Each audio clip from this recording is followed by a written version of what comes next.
ॐ पूर्णमदः पूर्णमिदं पूर्णात् पूर्णमुदच्यते पूर्णस्य पूर्णमादाय पूर्णमेवावशिष्यते। ॐ शान्तिः शान्तिः शान्तिः। ॐ सहना भवतु सहनौ भुनक्तु सह वीर्यं करवावहै तेजस्विनावधीतमस्तु मा विद्विषावहै।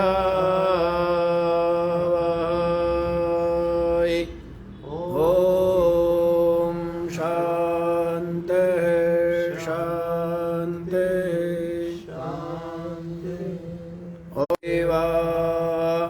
भद्रं पश्येमाक्षभिर्यजत्रा स्थिरैरङ्गैस्तुष्टवाग्वंशस्तनूभिर्व्यशेम देवहितं यदायु। स्वस्ति नः इन्द्रो वृद्धश्रवाः स्वस्ति न पूषा विश्ववेदाः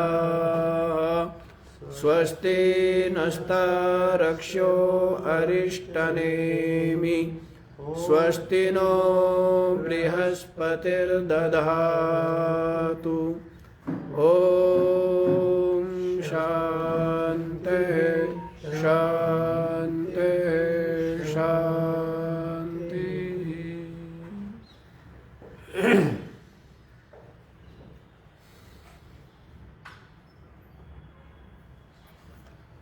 हाँ जी, तो क्या विचार श्रवण कर रहे हैं आप लोग? प्रश्नोपनिषद के अंतर्गत आप लोगों ने श्रवण किया है कि 6 ऋषि महर्षि पिप्पलाद के पास जो परब्रह्म को जानना चाहते हैं वे गए हैं। अपर ब्रह्म को जानने वाले और अपर ब्रह्म के अनुष्ठान में जो लगे हुए हैं और पर ब्रह्मन्वेषमाणः परम ब्रह्म को खोज रहे हैं। तो वे 6 ऋषि पिप्पलाद महर्षि के पास गए और कहा कि भगवान हम परब्रह्म को जानना चाहते हैं।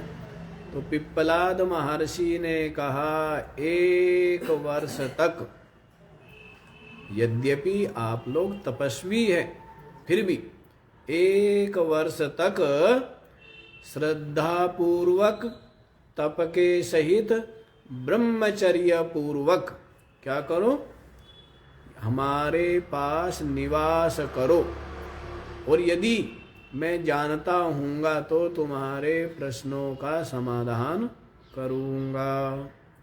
तो ये बोला।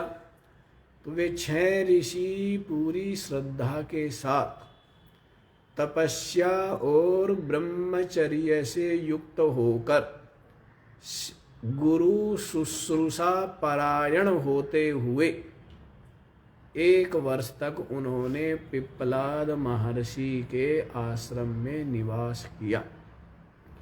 और 1 वर्ष के पश्चात जब पिप्पलाद महर्षि ने कहा कि अब पूछो जो तुम पूछना चाहते हो, तो सर्वप्रथम जो कत्य ऋषि का प्रपोता है कबंधी ऋषि, उसने आकर के पूछा है कि भगवान कुतो हावा इमा प्रजा प्रजायन्ता इति। हे भगवान, ये जो प्रजा है ये किससे उत्पन्न होती? ये प्रश्न किया है। तो इस प्रश्न का उत्तर देते हुए पिप्पलाद महर्षि कहते हैं कि जो प्रजा की कामना से प्रजापति ब्रह्मा जी है, उन्होंने तप किया, विचार रूप तप, ज्ञान रूप तप, कि यदि मुझे प्रजा की सृजना करनी है तो प्रथम क्या करना है। पहले विचार करते हैं ना कि पहले क्या करना है, फिर क्या करना है, बाद में क्या करना है, सब क्या करते हैं, विचार करते हैं। तो विचार रूप तप किया और विचार करके जोड़ा पैदा किया। क्या पैदा किया, क्या नाम रहा उसका, रई और प्राण। जोड़ा उत्पन्न किए, रई और प्राण। और वही जो है अग्निहोत्र में क्या है, सोम और अग्नि। और वही अध्यात्म में क्या है, अन्न और अत्ता। और वही अधिदेव में क्या है, आदित्य और चंद्रमा। और वही जो है क्या है, उत्तरायण और दक्षिणायन। तो इस प्रकार से बतलाते हुए फिर बता दिया था कि ये जो संवत्सर है यही प्रजापति है ना। और इसके जो उत्तरायण और दक्षिणायन है यही क्या है, ये दो जोड़े हैं, ये बतला दिया था ना। हाँ, और ये भी बता दिया था, क्या बताया था, कि जो दक्षिणायन मार्ग वाले हैं, जो केवल इष्ट और पूर्त कर्म करते हैं, वे क्या होते हैं, दक्षिणायन मार्ग से चंद्रलोक जाते हैं, पितृलोक जाते हैं और अपने पुण्यों का फल भोग करके फिर वापस इस मृत्यु लोक में आ जाते। दूसरे बताए थे कि जो शुभ कर्म करने के साथ साथ क्या कर रहे हैं, जो उपासना में भी लगे हुए हैं, जो शुभ कर्मों के साथ साथ उपासना भी कर रहे हैं, तो ऐसे जो साधक है वो उत्तरायण मार्ग के द्वारा आदित्य लोक को प्राप्त करते हैं, स्वर्ग देव आदि लोकों को प्राप्त करते हैं। और फिर जो परब्रह्म को, अपनी आत्मा को जानना चाहते हैं, इस कारण से वे लौटते नहीं है। लेकिन वहां पर ये जो केवल इष्टापूर्त कर्म करने वाले हैं, ये वहां पर नहीं जाते हैं, ये केवल पितृलोक तक ही जा पाते हैं। ठीक है, तो इस प्रकार से बता दिया है। फिर बताया है कि ये जो आदित्य है ना, ये 5 पैर वाला, 6 ऋतुओं को 5 ऋतु में अंतर्भाव करके, और सबका पिता, और 12 इसकी आकृति है, 12 मास ही इसका स्वरूप है, इस संवत्सरूप प्रजापति का। और जो क्या है जी, ये जो द्युलोक से ऊपर जो स्वर्ग लोक है उसमें स्थित है ये आदित्य, ये संवत्सर रूप आदित्य।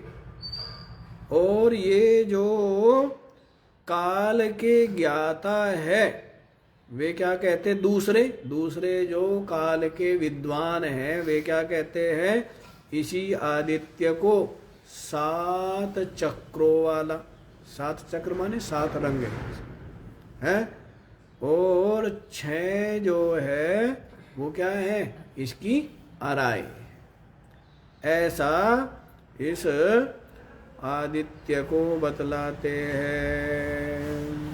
तो ये 11वें मंत्र तक हो गया है, और 12वां मंत्र भी आप लोगों ने पढ़ लिया है, भाष्य नहीं हुआ है ना 12वें मंत्र का, है जी, भाष्य नहीं हुआ है। 12वें मंत्र क्या है, मासो वही प्रजापति ही। अब भावना करनी है, पहले क्या भावना की है ये जो वर्ष है, संवत्सर माने वर्ष, यही प्रजापति है। और इसमें जो उत्तरायण और दक्षिणायन है, यही जोड़े हैं? ठीक है।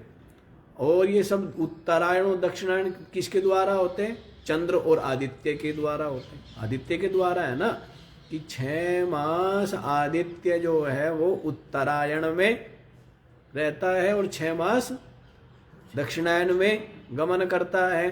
तो इस प्रकार से वहां पर संवत्सर को प्रजापति बताया था। अब यहाँ पर क्या है, मास को ही क्या बताएंगे? प्रजापति बता रहे हैं। तो क्या कहा था? मासो वही प्रजापति, ये जो मास है ना, यही प्रजापति है, ऐसी भावना करें। तस्य कृष्ण पक्ष एव रई, और इसमें जो कृष्ण पक्ष है यही रई है। जोड़े है ना, जोड़ा चाहिए। संसार में है किसके लिए? निरंतर वृद्धि के लिए क्या चाहिए जी? जोड़ा चाहिए। जोड़े के बिना नहीं हो सकता ना। तो जैसे रई प्राण जोड़ा बताया, दिन रात जोड़े हैं, चंद्र और आदित्य जोड़ा है, अन्न और अन्न को खाने वाला जोड़ा है, तो जोड़ा चाहिए ना।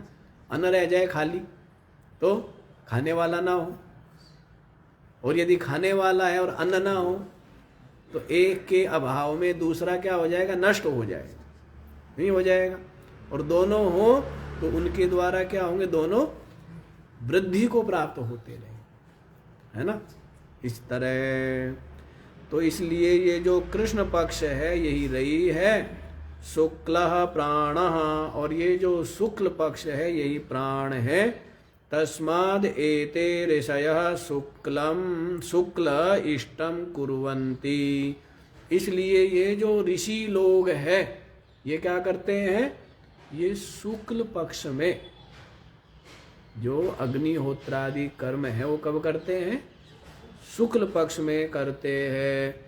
इतरे इतरस्मिन, और दूसरे जो ऋषि हैं वे क्या है? वे कृष्ण पक्ष में करते हैं, लेकिन कृष्ण पक्ष को भी शुक्ल पक्ष मान करके करते हैं। समझ आ रही बात? भावना की बात बता रहे। सब कुछ तो भावना से ही है। सब कुछ संकल्प कहो, माना हुआ कहो, भावना कहो, भक्ति कहो, निश्चय कहो, श्रद्धा कहो, सब कुछ तो माना हुआ ही है, नहीं? तो इसलिए जो दूसरे और विवेकी है वे कृष्ण पक्ष को भी क्या मान लेते हैं? शुक्ल पक्ष। ऐसी भावना करके अग्निहोत्रादि कर्म करते हैं। जो पहले वाला है वो क्या करेगा? पहले वाला तो प्रतीक्षा करेगा ना शुक्ल पक्ष की, भाई कृष्ण पक्ष में नहीं करना है, अंधेर में नहीं करना है, चांदन में करना है कुछ भी शुभ कर्म। लेकिन जो विचारवान है, विवेकी, वो भावना कर लेंगे ये कृष्ण पक्ष भी क्या है? शुक्ल पक्ष ही है। अरे सबके सब दिन परमात्मा के है, ऐसी भावना करके, और सबके सब दिन शुभ ही है, ऐसी भावना करके वो कृष्ण पक्ष में भी कर लेते हैं और उनको फल शुक्ल पक्ष वाला ही मिलता है। क्योंकि जो भी फल आदि है वो सब अपनी ही भावना का, सब क्या है? अपनी ही भावना का है। इतने असंख्य जीव मर जाते हैं अनजाने में, लेकिन आपके अंदर ही भाव ही नहीं होता कि मैं पापी हूं, तो आप पापी नहीं हो। और जानबूझ करके एक भी जीव मरता है तो आपके अंदर क्या भाव जन्म लेता है कि मेरे से क्या हो गया? पाप हो गया। और उसमें भी चींटी मर गई तो ज्यादा बड़ा पाप नहीं मानते, मच्छर मर गया तो ज्यादा बड़ा पाप नहीं मानते, कोकरोच या खटमल मरे तो उनका पाप नहीं मानते आप लोग, ज्यादा मरे।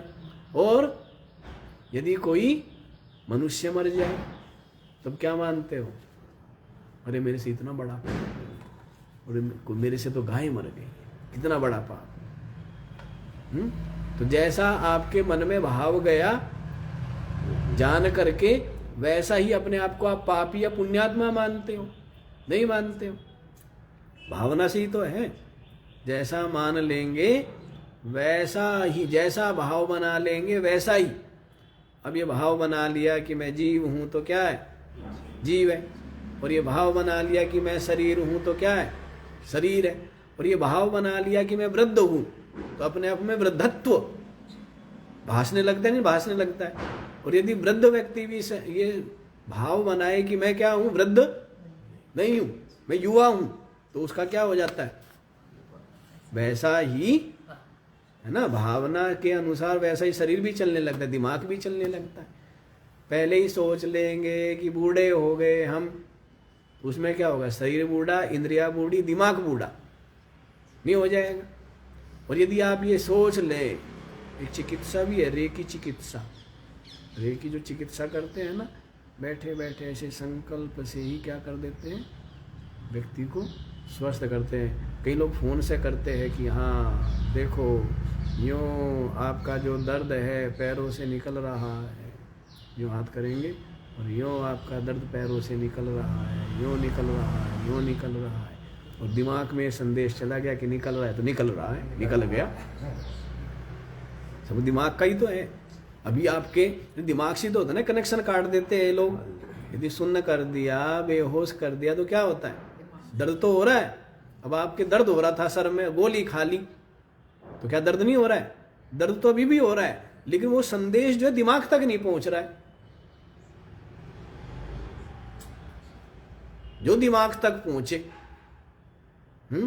अभी आपके बुखार हो रहा था और साथ में थोड़ा सा क्या हो, पड़ोसी के साथ लड़ाई हो गई, तो जब लड़ाई हुई तब बुखार, बताओ तब बुखार है क्या, तब बुखार नहीं है। जैसे मान लो आपका झगड़ा था, पति पत्नी का झगड़ा था, इतना झगड़ा था बात तक नहीं करते, और वही क्या हो, पड़ोसी के साथ में झगड़ा हो गया पत्नी का या पति का, दूसरा भी क्या होता है, वो झगड़ा कहाँ, पहले वाला झगड़ा खत्म नहीं होता है। तो वैसे ही है, जो दिमाग में जाए, जो दिमाग में संदेश जाता है वही होता है। तो बुखार भूल गए तो दिमाग में क्या रह गया, झगड़ा रह गया। तो वैसे ही है, जो भी आपके दिमाग में पहुंचता है, माइंड में संदेश, वही आपको लगने लग जाता है। तो इतने जीव मर रहे हैं ना, तो आपके दिमाग में ये जा रहा है क्या विचार, इतने असंख्य जीव मरते हैं। वैसे ही यदि शुभ कर्म करते हुए आपका मन में भावना नहीं है, तो कर्म तो शुभ कर दिया आपने, लेकिन उसका कोई फल नहीं हुआ, और फल हुआ तो विशेष फल नहीं हुआ। सामान्य फल तो हो जाता है, सामान्य फल तो होगा, लेकिन विशेष फल नहीं होगा। और भावना की है बैठे बैठे, तो उसके द्वारा क्या हो जाता है, विशेष फल प्राप्त होता है। यदि भावना कर ले तो क्या होगा, विशेष फल की प्राप्ति हो जाती है। और ये भावना करे, ये निश्चय करे कि मैं आत्मा हूँ, अद्वितीय तत्व हूँ, और सबके अंदर आत्म रूप से मैं ही विराजमान हूँ, हैं। तो यदि ऐसी भाव होए और मैं ब्रह्म रूप हूँ, तो वो क्या होता है, वो एक ही है। और यदि वो चाहे कि उसके किए हुए पुण्यों का फल मुझे प्राप्त हो, तो उसको प्राप्त होगा, क्योंकि उसने क्या कर लिया, उनके साथ में आत्म भाव कर लिया। करने से तो होता है, भाई पत्नी भाई के साथ झगड़ा है, तो झगड़ा भाई के साथ था, लेकिन उसके अंदर क्या कर लिया, आत्म भाव कर लिया कि मेरा भाई। तो फिर झगड़ा किसका हो गया, वो खुद का भी झगड़ा हो गया ना, नहीं। तो वैसे ही है, जैसा आत्म भाव कर ले तो वैसा ही भासने लगता है। तो ज्ञानी का जो है सबके साथ में क्या होता है, आत्म भाव होता है। तो यदि वो चाहे, पर चाहेगा क्यों, पर यदि वो चाहे तो संपूर्ण शुभ कर्मों का फल उसको प्राप्त होता ही है। और ज्ञानी के लिए कहा भी यही है ना, कि जिसका मन अपने स्वरूप में क्षण भर के लिए भी स्थिर हो गया है, उसके लिए कहा है उसने समस्त तीर्थों में स्नान कर लिया, स्नान करने का पुण्य उसको मिल गया। संपूर्ण पृथ्वी के जो कुछ भी हीरे रत्न सबके दान का पुण्य उसको मिल गया है। और जितने भी बड़े बड़े यज्ञ हैं उन समस्त यज्ञों के जो कर्म, यज्ञ का जो फल है वो फल उसको प्राप्त हो गया। किसको? जिसका चित्त क्षण भर के लिए भी क्या हो गया है? यस्य ब्रह्म विचारणे क्षणमपि स्थैर्यं मनः प्राप्नुयात्। जिसका मन क्षण भर के लिए भी ब्रह्म विचार में स्थित हो गया है तो उसको संपूर्ण सत्कर्मों का फल प्राप्त हो जाता है। समझ आई बात? देखो जी, यहाँ पर देख लीजिए, अब यहीं देखो, आगे बढ़ाया जाए। यस्मिन् इदं श्रुतं विश्वं स एव प्रजापतिः संवत्सराख्यः स्व अवयवे मासे कृत्स्नः परिसमाप्यते। यस्मिन् इदं श्रुतं विश्वं स एव प्रजापति, जिसमें ये संपूर्ण जो विश्व है, संपूर्ण जगत जो है वो जिसमें आश्रित है, श्रित है, वही जो संवत्सर नाम वाला प्रजापति है ना, वही क्या है? जो संवत्सर नाम वाला जो प्रजापति है उसका स्व अवयवे, जो उसका अवयव रूप मासे मास है, वो कृत्स्न परिसमाप्यते, तो उस मास में ही पूर्ण रूप से, कृत्स्न माने संपूर्ण रूप से, उसमें ही परिसमाप्त हो जाता है ना। जैसे आप ये देखो भाई, 12 मास मिल करके क्या बना है? संवत्सर बना है ना। 12 महीने मिल करके क्या बना? जैसे 2 हाथ मिलके, 2 पैर मिल करके, पेट, पीठ है और वक्ष स्थल और शिरोभाग मिल करके क्या बना? शरीर बना है। तो आप ये देखो, और एक में गड़बड़ी हो तो पूरे शरीर में गड़बड़ी हो जाती है, नहीं हो जाती? यदि आपके दांत में दर्द है तो फिर क्या, बाकी शरीर ठीक ठाक है? बताओ। यदि दांत में दर्द है तो पूरे शरीर, पूरा का पूरा मस्तिष्क कहाँ ध्यान है ना। तो वैसे ही महीने से जैसे बना है तो एक में ही पूरे का अंतर्भाव हो गया, नहीं हो गया? अब जैसे एक शरीर में एक उंगली में चोट लगी है तो पूरा का पूरा ध्यान किधर है? कि पूरी की पूरी शरीर की जो ऊर्जा है वो किधर लग रही है? नहीं। अब यहाँ चोट लग जाए, अब जितने भी कर्मचारी सब दौड़ पड़ते हैं शरीर के अंदर। जैसे घाव हो गया तो जितने भी सेल्स है और जो रक्त रोकने वाले कर्मचारी है ना, पूरे शरीर में फैले हुए हैं। जैसे कहीं बाढ़ आ जाए तो सेना तो जगह जगह है, लेकिन सरकार तुरंत दौड़ाती है ना सेना को। तो वैसे शरीर में कहीं घाव हो गया तो पूरे के पूरे शरीर के अंदर जो रक्त के अंदर जो रक्त रोकने वाले कर्मचारी है वे दौड़ते हैं कि पुल बनाओ जल्दी से जल्दी वहां पर। और जल्दी से जल्दी क्या करते हैं? घाव जो हुए वहां पर पुल बांध देते, नहीं बांध देते? सीलो भाई, सील दो, है ना। तो वैसे ही तो पूरा का पूरा ऊर्जा लग जाती है ना उस तरफ। तो वैसे यहाँ पर ये कह रहे हैं कि जो संवत्सर रूप प्रजापति है, जिसके आश्रित संपूर्ण विश्व है, वो मासे कृत्स्न परिसमाप्यते, मास में ही संपूर्ण रूप से परिसमाप्त हो जाता है। अर्थात मास को भी यदि कहे उंगली, तो उंगली का मतलब शरीर है नहीं है, हाथ का मतलब शरीर है नहीं है। पूछते ना कि भाई ये कौन है, तो कहता है ये मैं हूँ। कहते ये कौन है, कहते मैं हूँ।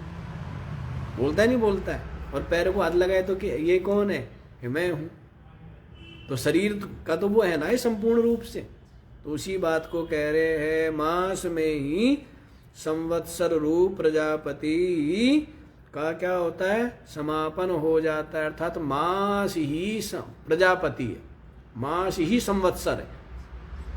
समझ आया? जैसे उंगली ही क्या है, शरीर है, नहीं उंगली शरीर है, वैसी मास ही क्या है, वर्ष है। हाँ जी। मासो वै प्रजापति ही यथोक्त लक्षण एवं, यथोक्त लक्षण वाला जो मास है ना, वही प्रजापति है। यथोक्त लक्षण माने जो प्रजापति है उसने क्या किए, जोड़े पैदा किए। प्रजापति ने, जैसे ब्रह्मा जी ने जोड़ा पैदा किया, क्या क्या जोड़ा पैदा हुआ, रई और प्राण, फिर सोम और अग्नि, फिर अन्न और अत्ता, फिर आदित्य और चंद्रमा, उत्तरायण और दक्षिणायन। इस प्रकार से जोड़ा पैदा किया है ना। वैसे ही अब संवत्सर हो गया था प्रजापति, तो उसमें उत्तरायण और दक्षिणायन दो पक्ष हो गए, जोड़ा। अब यहाँ पर महीने को प्रजापति कह रहे हैं, तो उसमें भी जोड़े होने चाहिए, उसने भी जोड़ा पैदा किया। तो कृष्ण पक्ष और शुक्ल पक्ष ये जोड़ा है। मिथुनात्मक, मिथुनात्मक, मिथुनात्मक माने जो जोड़ा रूप जो मास है, यही प्रजापति है। तस्य मासात् मनः प्रजापति एको भागा। वैसे ही मास रूप ये जो प्रजापति है, इसका एक भाग क्या है, कृष्ण पक्ष रई, कृष्ण पक्ष है, रई है, अन्नम चंद्रमा। क्या क्या बोल दिया जी, ये जो कृष्ण पक्ष है यही रई है, यही अन्न है, यही चंद्रमा। ठीक है।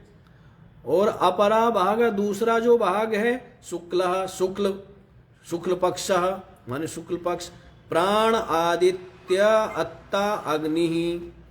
उसका क्या है, शुक्ल पक्ष क्या है, प्राण है, आदित्य है, अत्ता है, उसका भोक्ता है, और अग्नि ही अग्नि है।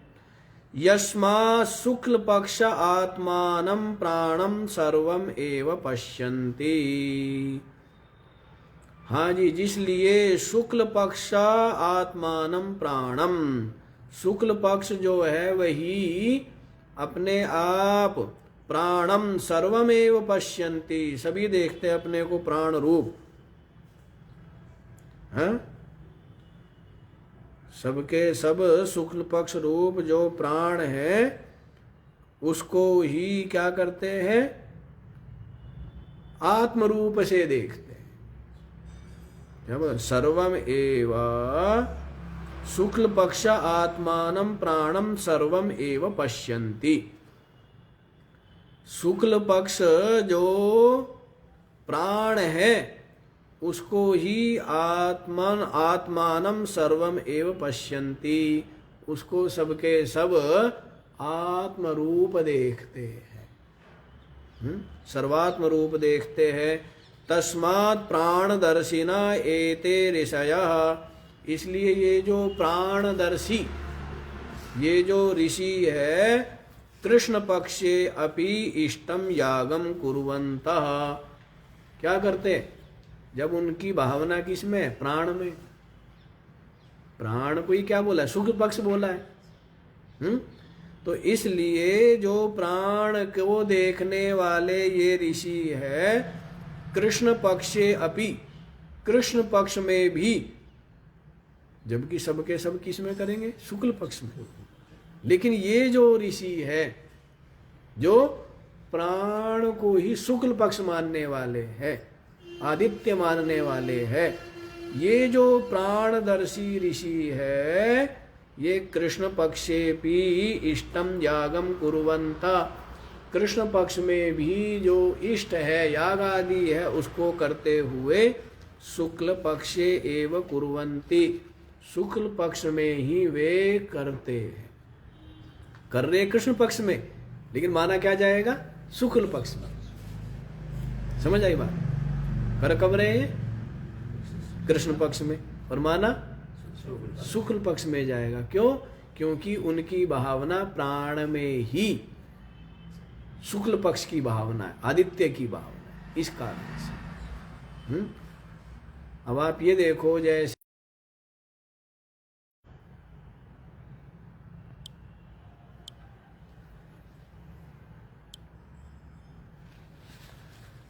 ये देखिए, जैसे कि महाभारत में आया है ना कि भीष्म पितामह उत्तरायण की, सूर्य के उत्तरायण में प्रवेश की प्रतीक्षा करते रहे, वो लोक शिक्षा के लिए, अन्यथा उनको आवश्यकता नहीं थी। एक तो उनके अंदर भक्ति इतनी थी, उनके उत्तम कर्म इतने थे, तो उनको सूर्य के उत्तरायण में प्रवेश करने की कोई प्रतीक्षा करने की आवश्यकता नहीं थी। दूसरा, उनका लक्ष्य कोई देवलोक पाना भी नहीं था। देवलोक पाना यदि लक्ष्य होता तो भी उत्तरायण की प्रतीक्षा करते।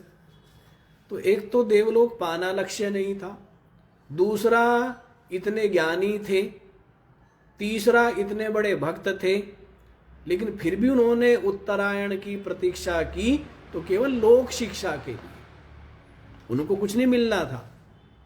और उनके लिए तो, उनको तो इतना ज्ञान था कि वे दक्षिणायन को भी उत्तरायण मान करके अपना देह परित्याग कर सकते थे।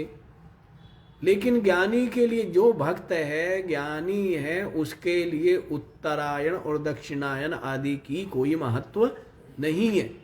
वो कभी भी देह का परित्याग करे और कहीं भी देह का परित्याग करे तो उसके लिए तो वो क्या है, वो मुक्त रूप ही, वो तो मुक्त ही है। क्योंकि देहात्म बुद्धि तो कभी की गलित हो गई है। उसको क्या बोध है, क्या निश्चय है, क्या अनुभव है कि मैं तो एको विशुद्ध बोधो हम। क्या बोध है उसको, क्या निश्चय है कि मैं एक विशुद्ध बोध स्वरूप आत्मा सच्चिदानंद नित्य मुक्त। ऐसा जिसको बोध है तो उसके लिए सभी स्थान क्या है, सभी स्थान काशी ही है, और उसके लिए सभी काल शुभ ही है, उत्तरायण ही।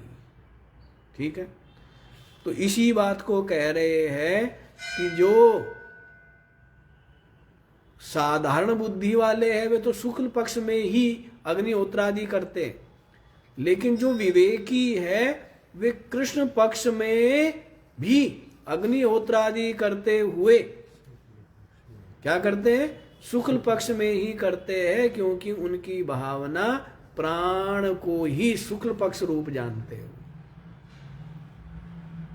तो इस कारण से उनको जो फल मिलेगा वो शुक्ल पक्ष का। एक तो अज्ञानी व्यक्ति है, अज्ञानी व्यक्ति कृष्ण पक्ष में करेगा यज्ञ याग आदि तो उसको ज्यादा फल नहीं मिलेगा, और शुक्ल पक्ष में करेगा तो उसको अधिक फल मिलेगा। लेकिन वही कर्म विवेकी करेगा यदि कृष्ण पक्ष में, तो भी उसको विशेष फल ही मिलेगा, क्योंकि उसकी भावना क्या है, वो कृष्ण पक्ष में भी शुक्ल पक्ष की ही भावना उसकी है।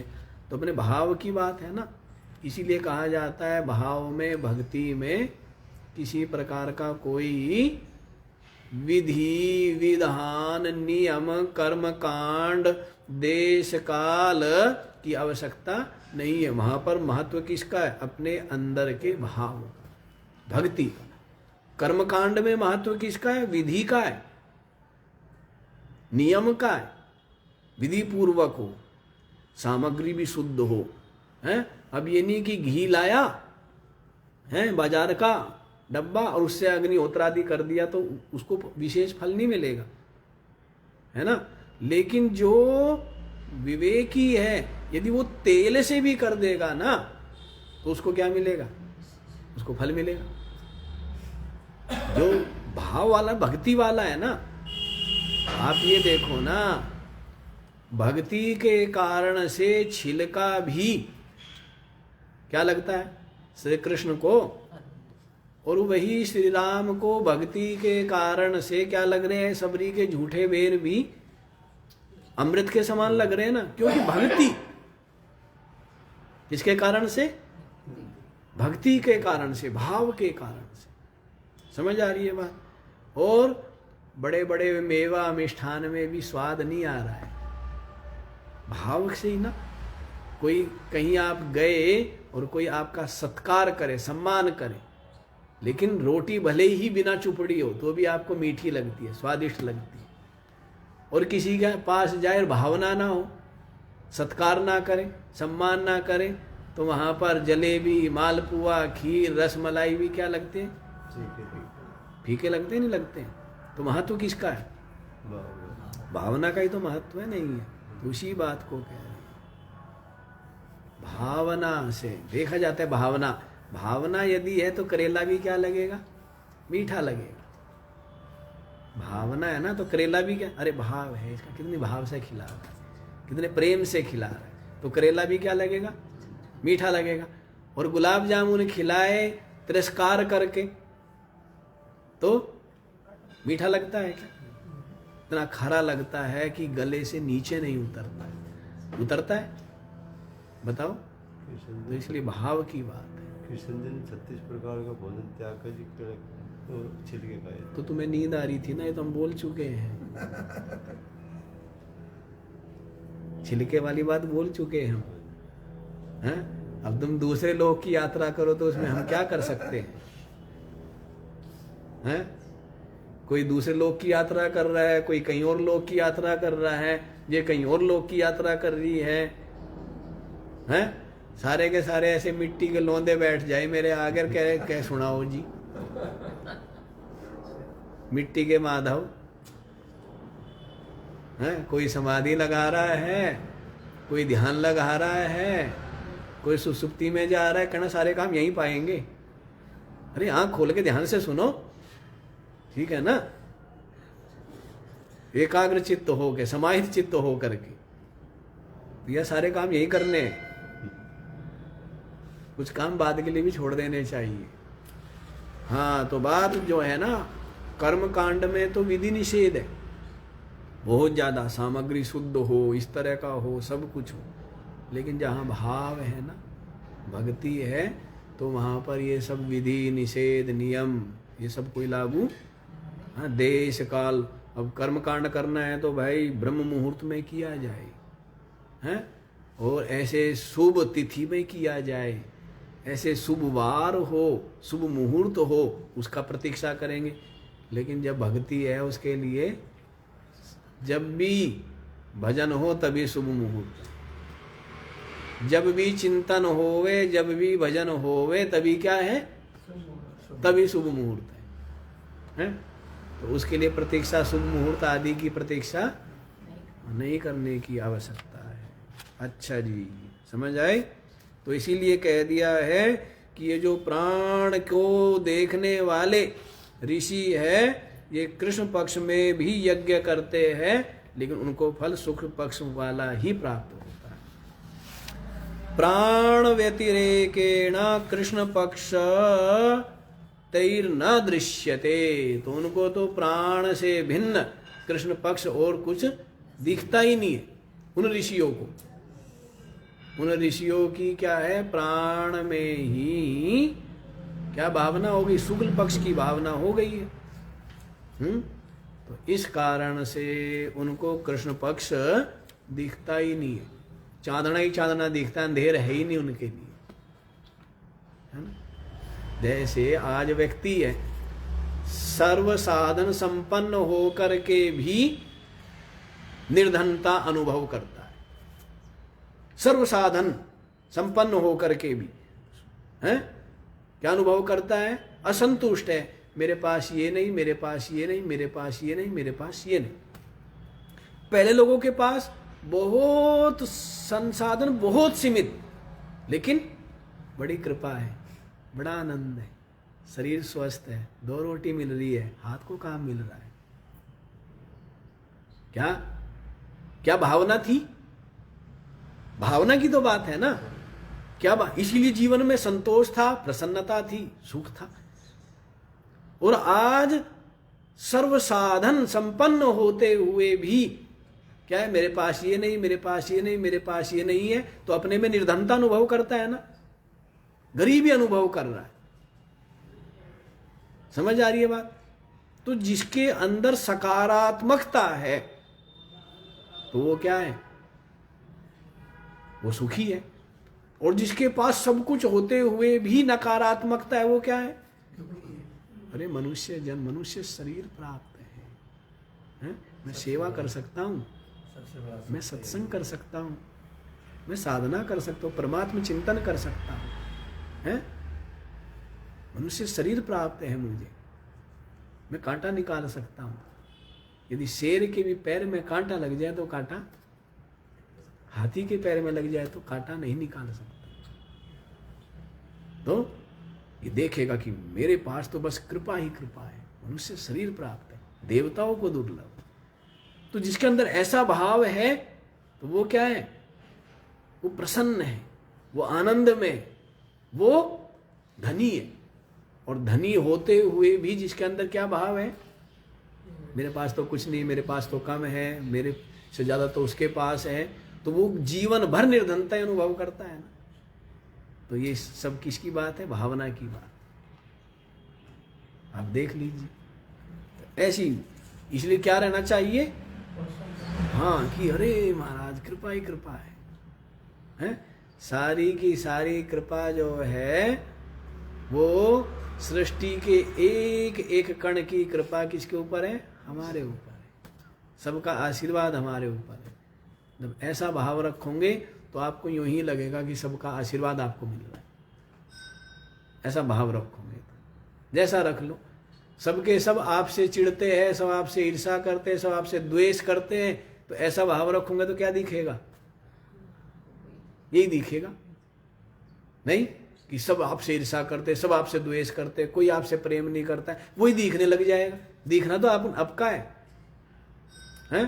जिसको दिख रहा है तो वो अपनी माता की मार में भी प्रेम देखेगा, और जिसको प्रेम नहीं दिखता है उसकी माता उसको अपने हाथ से मक्खन खिलाए तो भी, उसको मक्खन मिश्री खिलाए तो उसको प्रेम। समझ आ रही है? तो देखने की बात है, सब विवेक। इसलिए तो महिमा तो सारी ज्ञान की है, विवेक की है सारी महिमा। तो सारी महिमा ज्ञान से ही आप मनुष्य भी है।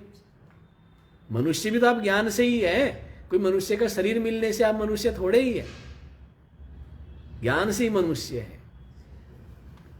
कि आपको ज्ञान है, आपको समझ है? क्या करना क्या नहीं करना है? अब पैरों का सर पे पहन ले और सर का पैरों में पहन ले तो क्या होगा? ज्ञान नहीं है ना, तो फिर वो मनुष्य थोड़े ही है। तो हर ज्ञान जिसको है, किसी को सताना नहीं, सबसे प्रेम करना है, किसी से ईर्ष्या नहीं करनी, किसी के प्रति दुर्भाव नहीं रखना, यही क्या है? यही तो ज्ञान है। और उसका फल क्या है? उसका फल है निर्भयता, निश्चिंतता, प्रसन्नता, आनंद। कि जब किसी से कोई ईर्ष्या नहीं करता, द्वेष नहीं करता वो स्वयं, तो कैसा रहता है वो, है ना? तो सारी, जैसा आप सोचे, जैसा आप चाहे वैसा ही। एक झोपड़े में भी क्या है? बादशाह है, शहंशाह है, और एक महलों में भी क्या है? भिखारी। झोपड़े में भी जिसके पास संतोष है ना, जिसके चित्त में, वो क्या है? शहंशाह। और महल में भी जिसके चित्त में बड़ी बड़ी तृष्णाएं हैं, वो क्या है? गरीब है ना। ये चलो जी यहीं पर देखो। तो ये जो प्राणदर्शी है, ये प्राण को ही शुक्ल पक्ष मानते हैं और प्राण से भिन्न कृष्ण पक्ष को देखते ही नहीं है, देखते ही नहीं, दिखता ही नहीं है। ध्यान की बात है ना कि मेरे पास धन नहीं, इस बात को दिखता ही नहीं है। क्या दिखती है? कि मेरे अंदर संतोष हो, मेरे अंदर धैर्य हो, मेरे अंदर विवेक हो, मेरे अंदर सेवा भाव हो, मेरे अंदर सबके प्रति प्रेम भाव हो, तो उसी वही दिखता है? और बाकी चीज दिखती ही नहीं है। तो ये होना चाहिए। यस्माद् इतरे तु प्राणम न पश्यन्ति इति अदर्शन लक्षणम कृष्ण आत्मानम एव पश्यन्ति। लेकिन जो दूसरे हैं ना, जो अदर्शनात्मक जो क्या है कृष्ण पक्ष है उसको ही जो देखते हैं तो वे क्या करते हैं, इतरे इतरस्मिन कृष्ण पक्षे एव कुर्वन्ति शुक्ले कुर्वन्तो भी, तो वे कर तो शुक्ल पक्ष में रहे लेकिन फिर भी क्या है उनको कृष्ण पक्ष जो उदास है ना, निराश है नकारात्मक है, तो उसको क्या मिलता है, उसको फल मिलता ही नहीं। समझ आ रही है बात? जो बहुत उत्साह बहुत प्रसन्नता से करता है कुछ भी उसका सब शुभ है, और जो उदास निराश उस भाव से करता है तो उसका शुभ करता हुआ भी क्या है। तो इसी को बताया है कि जो दूसरे है प्राण को नहीं जानते शुक्ल पक्ष संवत्सर रूप से आदित्य रूप से, तो वे क्या है कृष्ण आत्मानम एव पश्यन्ति, कृष्ण पक्ष को ही देखते हैं और अपने को अभागा मानते हैं। तो वे क्या है कृष्ण पक्षे एव कुर्वन्ति शुक्ले कुर्वन्तोपि, शुक्ल पक्ष में करते हुए भी वे कृष्ण पक्ष में ही करते हैं, माने उनको उत्कृष्ट फल नहीं मिलता है। तो अपने अंदर का जैसा भाव बनाओगे तो वैसे सब हंसती हुई दिखने लगेगी, सब चीजें क्या दिखेगी हैं? और यदि आपके अंदर उदासी निराशा हो तो सब चीज क्या दिखेगी आपको हैं? समझ आ रही है बात? तो इस तरह की भावना करनी चाहिए। तो इस तरह ये 12वां मंत्र तो हो गया है, 13वां मंत्र भी पढ़ दिया जाए तो पढ़ लेते हैं। 13वां मंत्र भी पूरा हो पाएगा नहीं हो पाएगा? चलो। अहोरात्रो वै प्रजापतिः प्रजापतिस्तस्या आहारेव प्राणो रात्रिरेव रयि प्राणं वा एते प्रस्कन्दन्ति ये दिवारत्या संयुज्यन्ते ब्रह्मचर्यम् एव तद् यद्रात्रौ रत्या संयुज्यन्ते। अहोरात्रः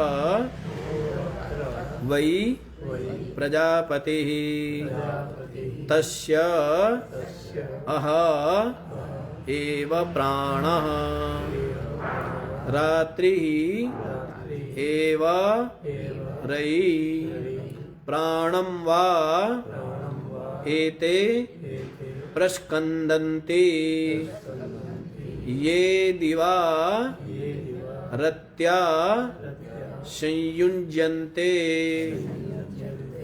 ब्रह्मचर्यम् एव तद् यद् रात्रौ रत्या संयुज्यन्ते।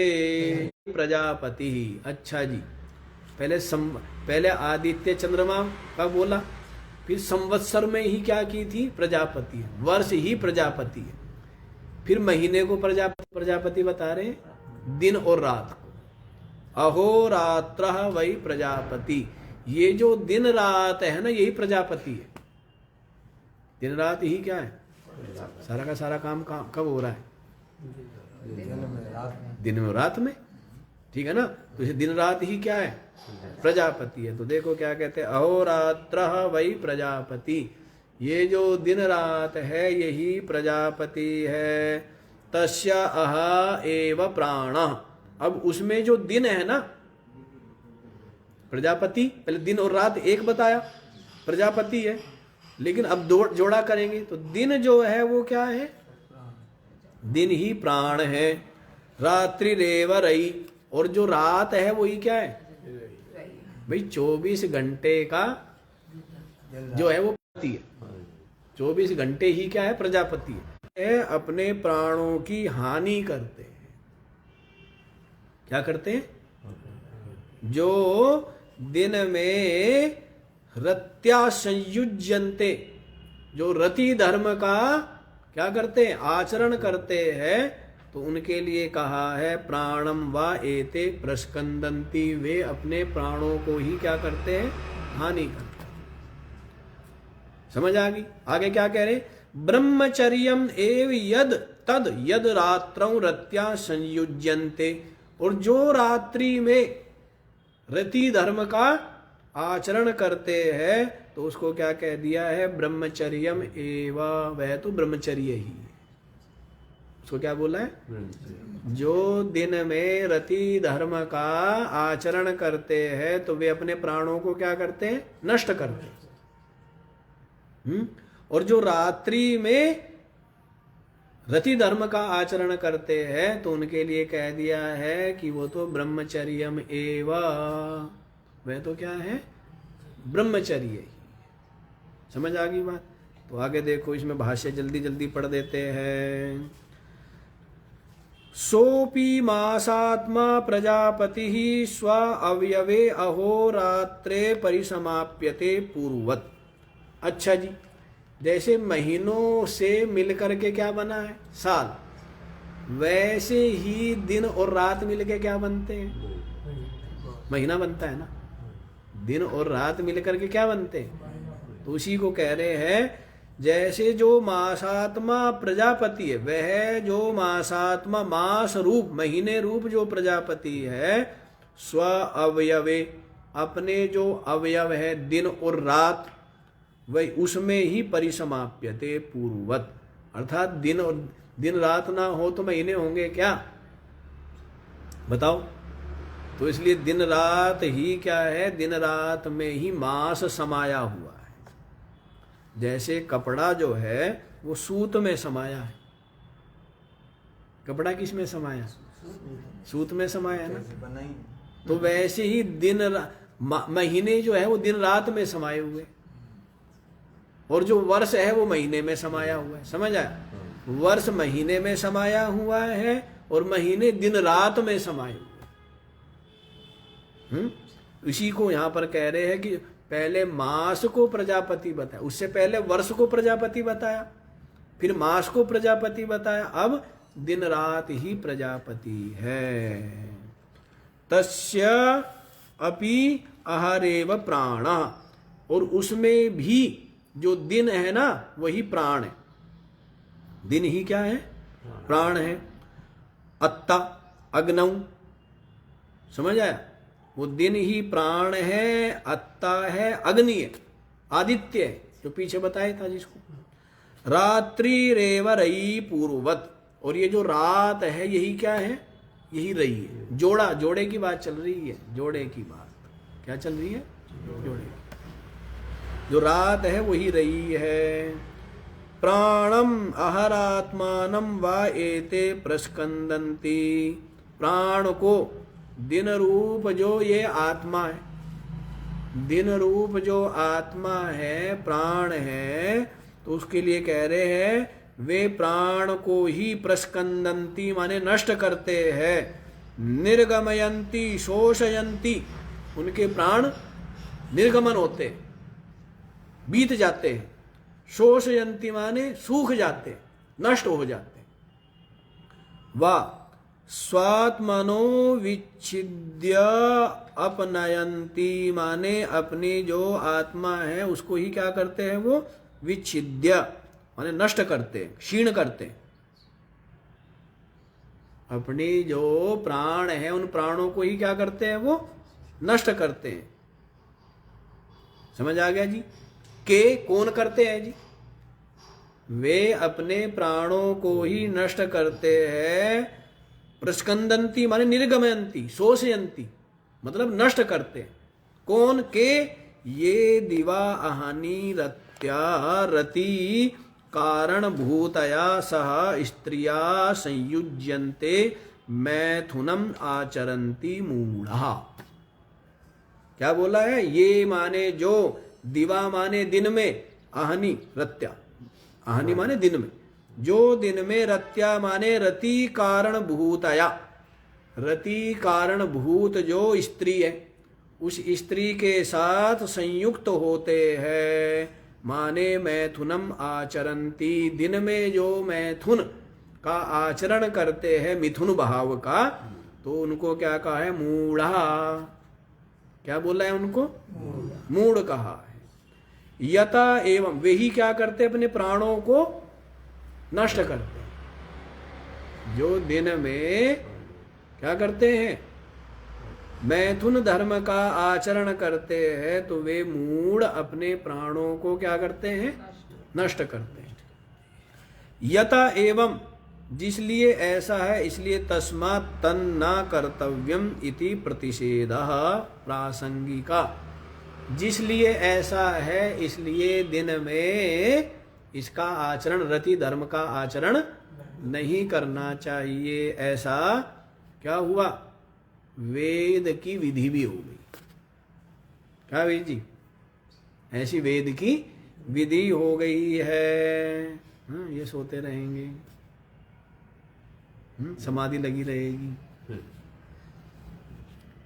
अच्छा, यद रात्रौ संयुज्यन्ते, और जो रात्रि में संयुक्त होते हैं, रत्या ऋतौ ब्रह्मचर्यम एव तद इति, जो रात्रि में इस रति धर्म का आचरण करते हैं, तो उसके लिए क्या कहा है, ब्रह्मचर्यम एव तद, वह तो क्या है, ब्रह्मचर्य ही है ना।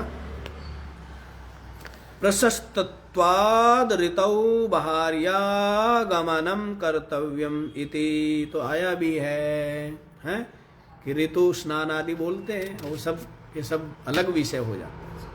तो ऋतु स्नान आदि जब करके जब शुद्ध होती है स्त्री, तो उस समय के लिए बोला गया है, उसको श्रेष्ठ माना गया है।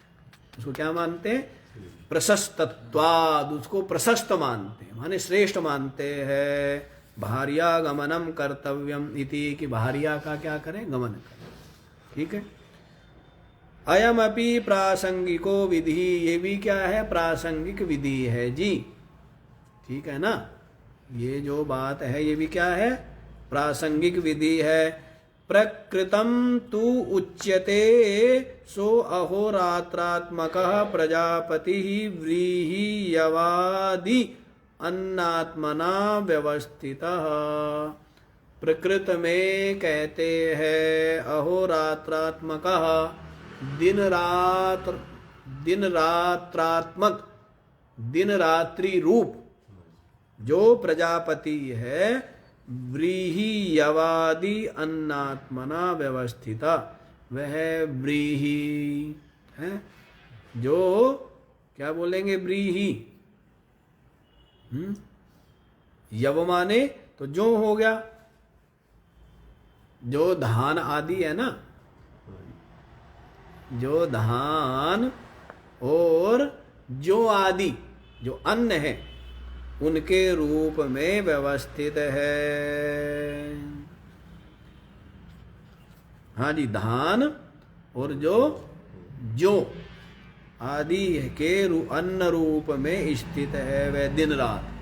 क्योंकि दिन रात में ही क्या होते हैं, वे पलते हैं ना, क्या होते हैं, जैसे फसल क्या होती है, धीरे धीरे धीरे धीरे क्या होती है, अन्न बढ़ता है। तो अब उसके साथ में जोड़ देंगे इसको, अन्न को, अन्न के रूप में व्रीहि यव आदि जो अन्न है, उनके साथ में भी जोड़ेंगे कि जैसे देखो ये जोड़ा है। तो अन्न आदि खाते हैं सब शरीर, तो फिर अन्न आदि खा करके क्या करते हैं, अन्न आदि खा करके जो उपासना करते हैं, कर्म करते हैं, जो भी करते हैं, क्या करते हैं, अन्न आदि खा करके क्या करेंगे, जो सत्संगी है वो क्या करेगा, जो झगड़ना वाला है वो झगड़ा करेगा। लेकिन यहाँ पर मतलब उतना है कि अन्न आदि खा करके जो क्या करते हैं, साधना करते हैं, मानो अग्निहोत्र आदि कर्म करते हैं, या उपासना करते हैं, या ब्रह्म चिंतन करते हैं, उसकी बात है। चलो जी, ये तो हमने जल्दी से कर ही दिया। हमें तो लग रहा था कि हम नहीं कर पाएंगे, लेकिन इस तरह है। ये 13वां मंत्र भी क्या हो गया है, पूरा हो गया। ठीक है ना।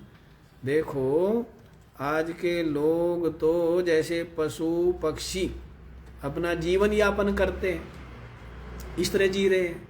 लेकिन हमारे यहाँ पर मनुष्य का जो जन्म और जीवन है, इसको किस प्रकार से पूरा का पूरा क्या बनाया जाए, साधन बनाया जाए परमात्म प्राप्ति का, उसके लिए ही सब सारी की सारी व्यवस्था बनी है। जन्म से लेकर के मृत्यु तक सबके सब क्या बोलेंगे, 16 संस्कार क्या बोलते हैं? गर्भाधान संस्कार से लेकर, विवाह संस्कार, गर्भाधान संस्कार से लेकर के और अंतिम संस्कार तक कितने हो गए? 16 जो संस्कार है वो किसके लिए है कि आपकी जो अंतःकरण है, बुद्धि है, वो संस्कारित हो। सारे के सारे संस्कार कहाँ बैठते हैं? सारे के सारे विचार बुद्धि में तो बैठते हैं ना। कहाँ बैठते हैं? बुद्धि में तो बैठते हैं ना कि मैं ब्रह्मचारी हूं, ये संस्कार कहाँ बैठा है?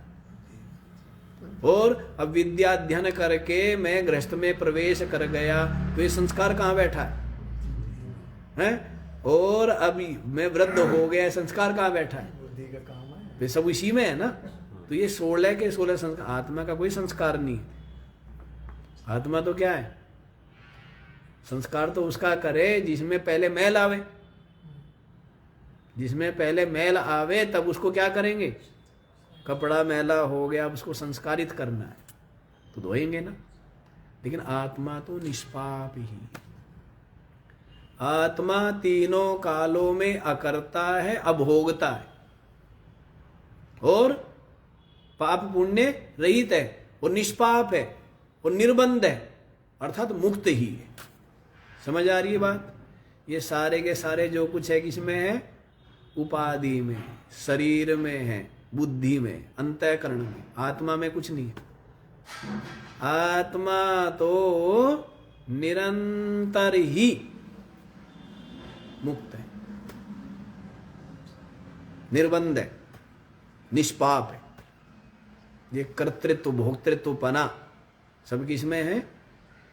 पापी पुण्यात्मा पना, कर्ता भोक्ता पना, सुखी दुखी पना, बंधन मोक्ष पना, ये सब अंतःकरण में। आत्मा तो नित्य ही मुक्त है। तो आत्मा में संस्कार आदि नहीं है। ये सब संस्कार किसके है? बुद्धि के है। तो हम बता रहे थे कि हमारे यहाँ जो पूरा का पूरा मनुष्य जीवन है ना, तो वेदों में इस प्रकार से ऋषियों ने ऐसा चिंतन करके ऐसी भावना बनाई है कि आपका पूरा का पूरा जीवन ही क्या बन जाए? पूरा का पूरा जीवन ही परमात्म प्राप्ति के लिए साधन रूप हो जाए। भोजन भी करें तो क्या हो आपका? वो भोजन भी आपका भजन हो जाए। श्वास श्वास का मतलब तो यही है ना कि आपका भोजन भी क्या हो? भजन हो। आपका चलना भी क्या हो? भजन हो। आपका बोलना भी क्या हो? भजन हो। समझ आ रही है? आपका जो खेती करना, व्यापार करना है, वो भी क्या हो? भजन हो। भोजन बनाना या वस्त्र आदि धोना, ये भी क्या हो? भजन हो। हर चीज भजन बन जाए। तो भजन किससे बनेगी? भावना से। भजन किससे बनेगी? हैं? अब एक आदमी रोते रोते करे, अब रो रहा है तो उसका सारा का सारा क्या बन रहा है? विष बन रहा है। रो रहा है तो क्या बन रहा है? सबका सब उसके लिए बंधन बनता जा रहा है। और यदि वो क्या कर रहा है? भजन में ले रहा है उस चीज को, तो क्या बनता जा रहा है? तो सब कुछ भजन। बोलना भी भजन, खाना भी भजन, सब भजन बन जाए। भजन बनने का मतलब यही है कि अंतर में ऐसा भाव कि मैं आत्मा निर्बंध, निष्पाप, नित्य मुक्त, सच्चिदानंद, अविनाशी तत्व। समझ आ गई बात? तो आज इतना ही रख लीजिए, बाकी का विचार हम लोग कल करेंगे। ओम पूर्णमद